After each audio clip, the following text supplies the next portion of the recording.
Hello friends, welcome to my channel comparative English with প্রাইমাইটেড।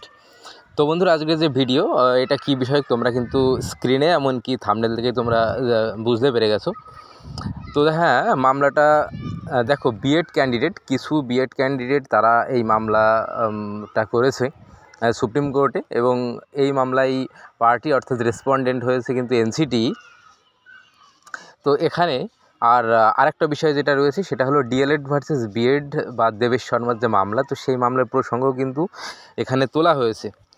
তো কি প্রসঙ্গে বিষয়টা মামলাটা হয়েছে তো সেটা আলোচনা করব, কারা করলো, তো সব বিষয়টা আলোচনা করব। তো সেই কারণে অবশ্যই শেষ পর্যন্ত কিন্তু এটা শুনতে হবে। তো দেখো, প্রথমেই বলি যে এর আগে আমরা জানি সুপ্রিম কোর্টে 2023 সালের 11ই আগস্ট সুপ্রিম কোর্টে কিন্তু বিএডরা প্রাথমিক থেকে বাদ পড়ে গেছে। তবে সুপ্রিম কোর্ট থেকে পরবর্তীকালে একটা বিএডরা এলিজিবল কিনা ক্লারিফিকেশন একটা মামলা দায়ের করা হয়। তো সেই ক্লারিফিকেশন মামলায় সুপ্রিম কোর্ট থেকে জানিয়ে দেওয়া হয় যে যারা ইতিমধ্যে প্রাথমিকে শিক্ষক হিসাবে যুক্ত হয়েছেন তারা কিন্তু বহাল থাকবে, আর তাদেরকে পরবর্তীকালে একটা 6 মাসে ব্রিজ কোর্স করতে হবে, এবং ওই জাজমেন্ট দেওয়ার 1 বছরের মধ্যে করতে হবে। সেটা কিন্তু এনসিটিকে জানানো হয়। এনসিটিও যেহেতু ওখানে পার্টি ছিল তখন সুপ্রিম কোর্টে, তো সেই বিষয়টা তো আজকে কিন্তু সেটা 25 সাল হয়ে গেছে। তো আমরা জানি কিছুদিন আগে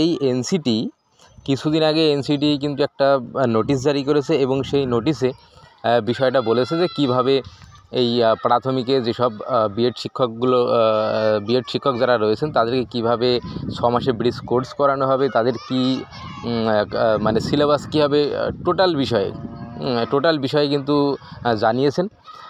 তো যাই হোক, তো যেহেতু ডিএলএড ভার্সেস বিএড মামলা আসার 1 বছরের মধ্যে করানোর কথা ছিল, তো এটা অনেকটাই ডিলে করেছে।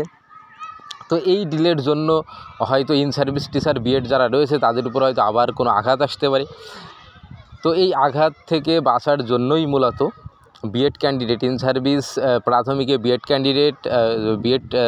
শিক্ষক যারা রয়েছে, শিক্ষক শিক্ষিকা, তো তারা কিন্তু সুপ্রিম কোর্টের দ্বারস্থ হয়েছেন। তো তাদের একটাই দাবি যে এনসিটি কেন এত ডিলে কেন করলো, এত বিলম্ব কেন করলো, কারণ অনেক আগেই তাদের এই কোর্স করানোর কিন্তু কথা ছিল।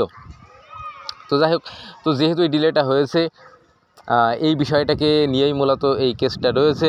তো তোমরা বুঝতে পারলে যে কেসটা কারা করেছে এবং কেন হয়েছে।